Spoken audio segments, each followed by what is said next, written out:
კელოიდის გამოწვევი მიზეზები შეიძლება იყოს წყალდება ჭრილობის შეხორცების პროცესში ჭარბი რაოდენობით კოლაგენის ჩალაგების გამო.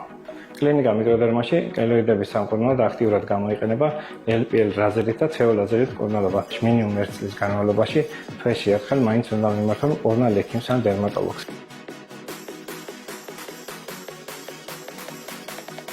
კელოიდი არის ჭრილობის ზედაპირიდან წამოწვეული ნაწიბუროვანი ქსოვილი, რომელიც წყალდება ჭრილობის შეხორცების პროცესში ჭარბი რაოდენობით კოლაგენის ჩალაგების გამო.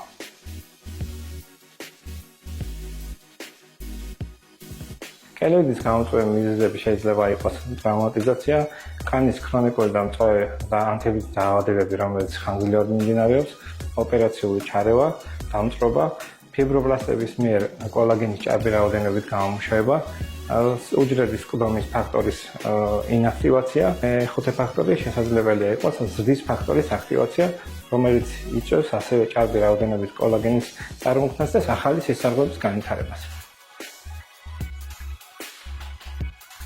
კელოიდის მკურნალობაში გამოიყენება სილიკონის გელები და კორტიკოსტეროიდების შეყვანა, კორტიკოსტეროიდების შეყვანა, ქირურგიული მკურნალობა პლუს ადიუვანტური თერაპია, რენტგენოთერაპია, ლაზერული თერაპია, CO ლაზერით ან LPL ლაზერით მკურნალობა.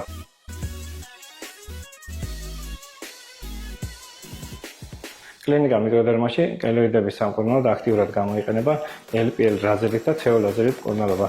LPL ლაზერი იწვევს კელოიდის ელასტიურობის მიღწევას და სიმკვრივეს ამცირებს, CO ლაზერით ხდება ზომაში შემცირება კელოიდის და გაუფერულება. პაციენტები, რომლებსაც აღინიშნებათ კელოიდების არსებობა, მინიმუმ 1 წლის განმავლობაში თვეში ერთხელ მაინც უნდა მიმართონ მკურნალ ექიმს ან დერმატოლოგს.